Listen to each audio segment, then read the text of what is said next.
Et ce qui est important de comprendre, c'est quels sont les objectifs de cette piétonisation. Et aujourd'hui, ce qu'on voit, c'est que la piétonisation n'a pas l'enjeu de donner de la place aux piétons.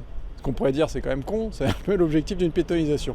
Et pourquoi ? Parce qu'en fait, ce que dit Michel pour Championnet, c'est que derrière, en fait, il n'y a pas une animation qui est associée à cette piétonisation. C'est-à-dire que quand on crée un ensemble où il y a une fermeture des voies et en même temps une animation pour les enfants, pour les habitants, pour les commerces, et ça permet de créer une vitalité et c'est ce qu'on souhaite, nous, en tant qu'habitants. Et si aujourd'hui on est là, Courberia, c'est pour vous montrer le vide que cette piétonisation crée. C'est-à-dire que cette piétonisation formelle, oui, ok, il y a un panneau qui l'interdit, mais qu'est-ce qu'on en gagne ? Qu'est-ce qu'on y gagne en tant qu'habitant ? Bon, des problèmes, parce que oui, l'accès aux habitants n'est pas forcément aisé, il faut que les gens ils soulèvent les barrières et ainsi de suite. Mais pour les commerces, qu'est-ce que ça apporte aussi ? On voit que ça apporte pas grand-chose non plus, parce que à quel moment est-ce que vous voyez qu'ils sont étendus sur l'espace public ?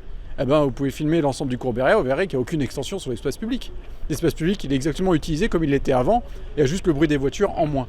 Et sur Championnet, on a la même chose. Et en fait, ces projets de piétonisation, ils ne touchent pas que ces quartiers-là, il y a d'autres projets qui peuvent être faits sur Stalingrad ou les volets verts sur ABI.